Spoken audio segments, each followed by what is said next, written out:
गेल्या 2 दिवसांपासून बीड जिल्ह्यात पडत असलेल्या पावसामुळे शेतकरी हवालदिल झाल्याचं चित्र आहे। माजलगाव तालुक्यातल्या गंगामसला आडोळा शिवारात झालेल्या अतिवृष्टीमुळे अक्षरशः शेतीला तळ्याचं स्वरूप प्राप्त झाल्याचं पाहायला मिळतं।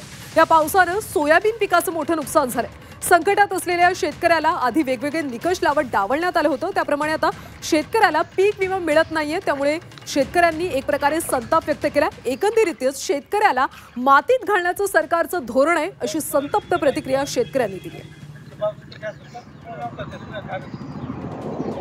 अतिवृष्टी झाली, ही सगळं पाणी झालं पिकात आमच्या।